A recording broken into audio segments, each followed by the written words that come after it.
Eu estava sozinha no quarto do hotel quando a porta se abriu de repente e a camareira entrou-me pegando completamente de surpresa. As lágrimas ainda escorriam pelo meu rosto após a ligação dura da minha mãe que exigia que eu voltasse para casa e anunciasse noivado com Pedro, o homem que minha família considerava perfeito para mim. Em vez de pedir desculpas e sair, ela parou, olhou nos meus olhos e perguntou com voz calma se eu estava bem e se precisava de algo. Naquele instante o mundo pareceu parar porque uma estranha estava testemunhando minha fragilidade mais profunda e em vez de julgar ela se aproximou devagar sentando na cadeira perto da janela mantendo distância respeitosa. Meu nome é Ana, eu disse limpando o rosto com as mãos trêmulas enquanto tentava recuperar a compostura. Eu sou advogada em Lisboa, vim para uma conferência importante, mas a pressão da família está-me sufocando. Sofia foi como ela se apresentou com um sorriso leve que transmitia segurança. Ela trabalhava naquele hotel de luxo no centro de Lisboa há 5 anos e via muitas histórias passar pelos corredores. Não se preocupe, Ana, disse ela com sotaque suave do Porto onde nasceu. Muitos hóspedes carregam pesos invisíveis. Quer conversar um pouco? Eu hesitei, mas algo na sua presença me fez continuar. Contei sobre meus pais conservadores católicos que sonhavam com netos e um casamento tradicional. Pedro era filho de amigos da família, um engenheiro estável e gentil, mas eu sentia um vazio toda vez que pensava em passar a vida ao lado dele. Sofia ouviu sem interromper, assentindo ocasionalmente. Ela me contou brevemente sobre sua própria vida. Viera de uma família humilde, enfrentara dificuldades para estudar e agora sustentava a mãe idosa com o salário do hotel. Enquanto falávamos, o sol de Lisboa entrava pelas cortinas finas, iluminando o quarto com uma luz dourada que tornava tudo menos opressivo. Quando ela se levantou para sair após quase 1 hora, senti um aperto no peito. Obrigada, Sofia, eu disse baixinho. Ela sorriu e respondeu que voltaria no dia seguinte para arrumar o quarto se eu quisesse falar mais. Depois que ela saiu, fiquei olhando para a porta por longos minutos. Porque aquela mulher que eu mal conhecia me fazia sentir vista pela primeira vez em anos. Minha mente voltou à infância em uma casa pequena nos arredores de Lisboa, onde minha mãe repetia que uma mulher devia se casar e ter filhos para ser completa. Meu pai, mais quieto, concordava com acenos de cabeça. Na universidade eu tinha amigos, mas nunca me permiti explorar sentimentos que surgiam quando via certas mulheres. Sempre reprimia, chamando de fase ou confusão. Agora, com 29 anos, noiva relutante de Pedro, a pressão aumentava. A conferência era uma fuga temporária, mas o quarto do hotel se tornara prisão de pensamentos. No dia seguinte, Sofia bateu antes de entrar. Trouxe toalhas novas e perguntou como eu estava. Conversamos novamente. Ela descreveu as ruas do bairro Alto, onde moravam os bondes antigos, o cheiro de pastel de nata nas padarias. Eu ri de verdade pela primeira vez em semanas quando ela imitou um hóspede exigente. Aos poucos percebi que esperava ansiosa por aqueles momentos. Meu telefone tocava frequentemente com mensagens de Pedro e da minha mãe. Eles queriam datas para o casamento. Eu respondia vagamente, sentindo culpa crescer. Sofia notou minha tensão e perguntou se havia mais por trás da minha tristeza. Eu neguei, mas internamente lutava com a atração inexplicável que sentia por ela. Seus olhos castanhos profundos, o jeito como arrumava o quarto com eficiência graciosa, tudo me fascinava. No final do dia, quando ela saiu, eu me deitei na cama pensando no preço de admitir a verdade para mim mesma. A família me renegaria. A sociedade em Portugal, embora mais aberta, ainda sussurrava julgamentos sobre mulheres como eu. Mas o conforto que Sofia oferecia sem pedir nada em troca plantava uma semente de confiança que eu nunca experimentara. As horas passavam e o conflito interno se intensificava.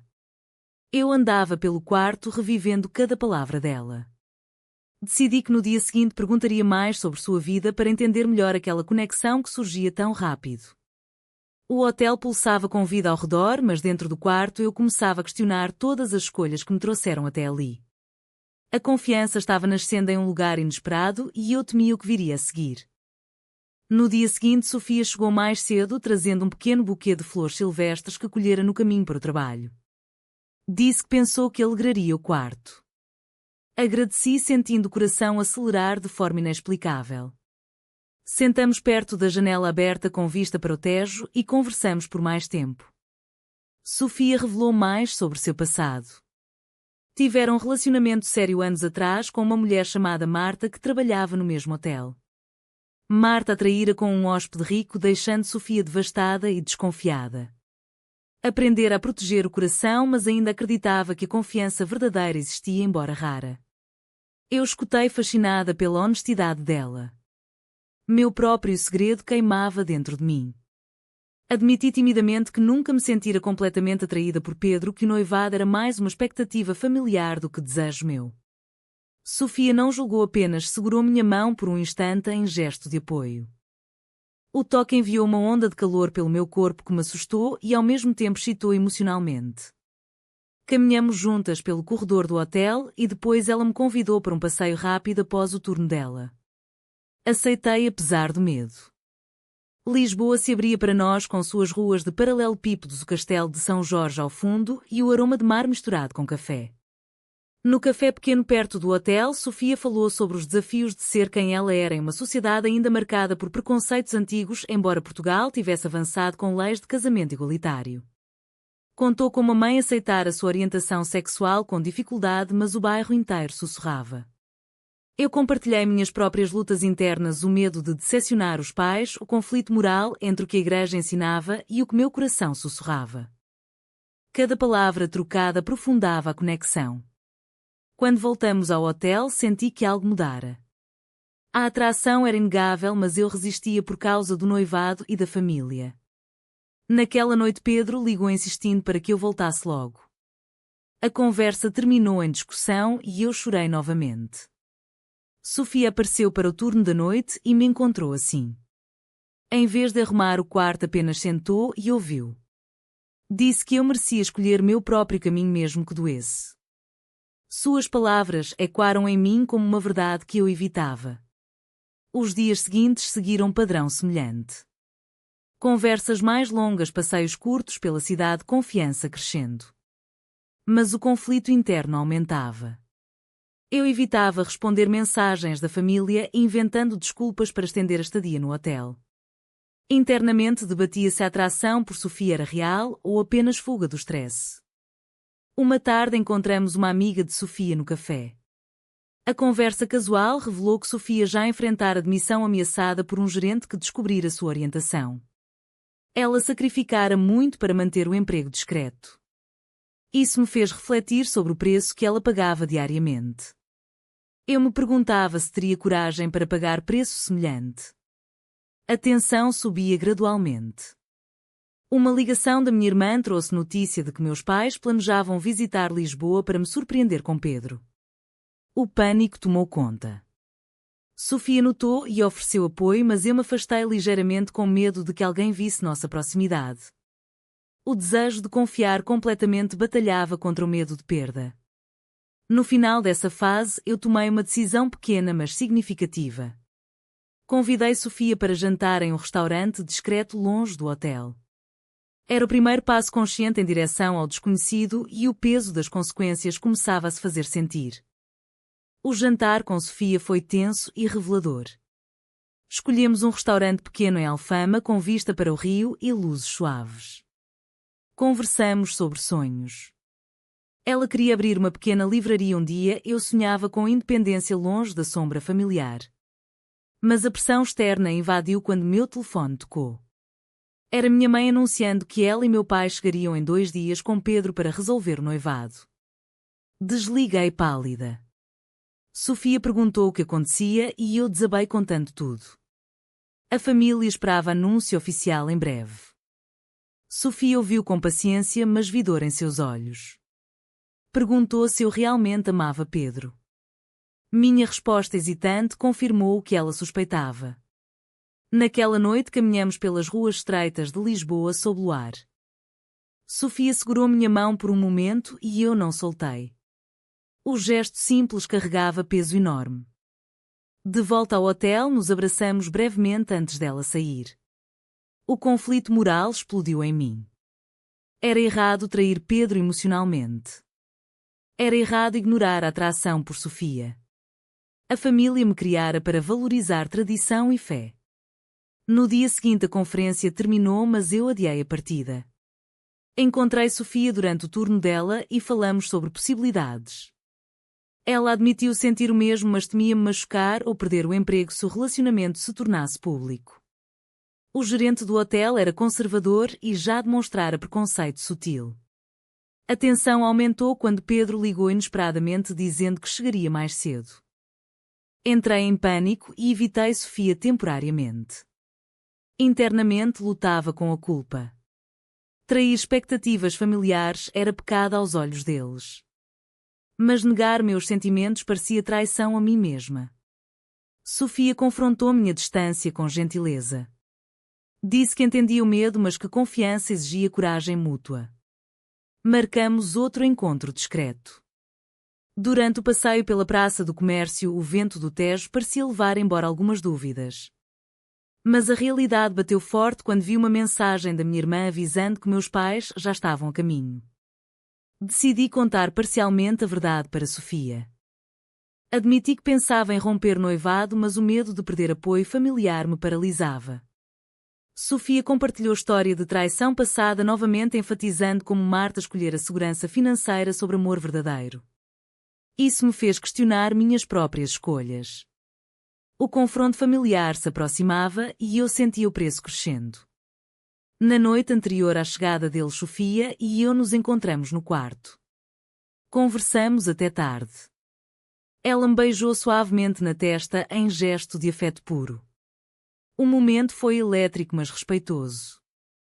No dia seguinte, quando meus pais e Pedro chegaram ao hotel, a tensão atingiu o pico. Minha mãe notou minha distração e pressionou por respostas. Eu menti dizendo que precisava de mais tempo. Pedro pareceu desconfiado. Sofia cruzou com eles no corredor e nossos olhares se encontraram brevemente carregados de significado. A pressão social e familiar me sufocava enquanto o desejo de viver autenticamente crescia. O dilema ético se aprofundava a cada decisão adiada.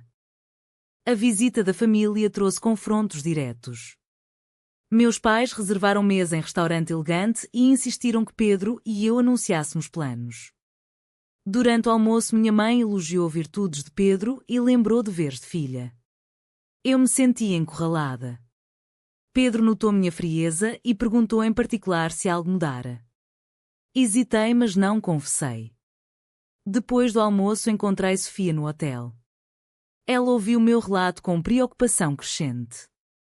Sugeriu que eu fosse honesta comigo mesma antes de machucar todos. Mas o medo de reação familiar me paralisava. Naquela noite, uma amiga de infância me ligou revelando que ouvira rumores sobre minha proximidade com a camareira através de um hóspede do hotel. O pânico aumentou. Alguém vira nossos passeios.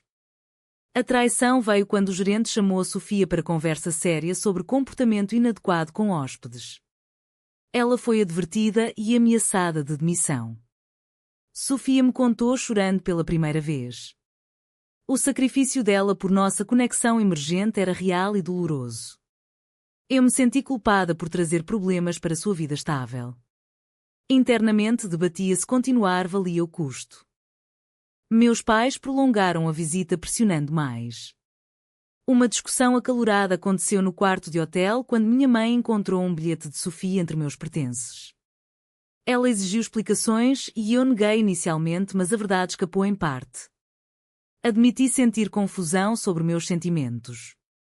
Minha mãe chorou acusando influência externa e pecado.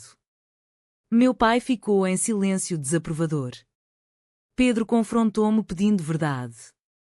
Eu terminei o noivado ali mesmo sentindo alívio misturado com culpa devastadora. A família partiu prometendo distância se eu persistisse no erro. Sofia enfrentou consequências no trabalho. Perdeu turnos e sofreu olhares julgadores de colegas. Nós nos encontramos em segredo e ela questionou se eu estava pronta para o preço. Eu vacilei temporariamente, afastando-a com medo. Isso causou dor profunda nela, que se sentiu traída novamente como no passado com Marta. O arrependimento me consumiu. Voltei pedindo perdão e prometendo lutar pela confiança. Mas o dano estava feito. A família cortou apoio financeiro temporariamente e Pedro espalhou versão distorcida entre conhecidos. Minha carreira enfrentou rumores sutis. O despertar começou quando refleti sozinha em uma caminhada pela Avenida da Liberdade. Percebi que cada escolha carregava consequências irreversíveis. Sofia perdoou, mas exigiu compromisso total. Decidimos tentar viver autenticamente apesar de perdas. O custo incluía isolamento familiar, perda de estabilidade financeira e preconceito social. Mas a liberdade interior compensava em parte. Os meses seguintes testaram nossa resiliência. Sofia encontrou emprego em outro hotel menor com salário inferior, mas ambiente mais tolerante. Eu voltei ao trabalho em Lisboa, enfrentando fofocas e distância de antigos amigos. A família manteve contato mínimo, enviando mensagens frias em datas especiais. Minha mãe escreveu uma carta longa expressando decepção e preocupação com minha alma. Cada palavra doía, mas fortalecia minha convicção. Sofia e eu construímos rotina discreta, passeios aos fins de semana no Parque das Nações, jantares em apartamentos pequenos. A confiança crescia através de ações diárias, honestidade sobre inseguranças, apoio mútuo em momentos difíceis. Mas o conflito não terminou. Uma ex-colega de Sofia tentou reaproximar, trazendo ciúme e dúvida. Eu enfrentei minha própria insegurança, questionando se valia perder tanto pela relação. Uma crise maior veio quando minha irmã mediou a tentativa de reconciliação familiar. Meus pais concordaram em me ver, mas exigiram que eu reconsiderasse o caminho escolhido, chamando de fase passageira.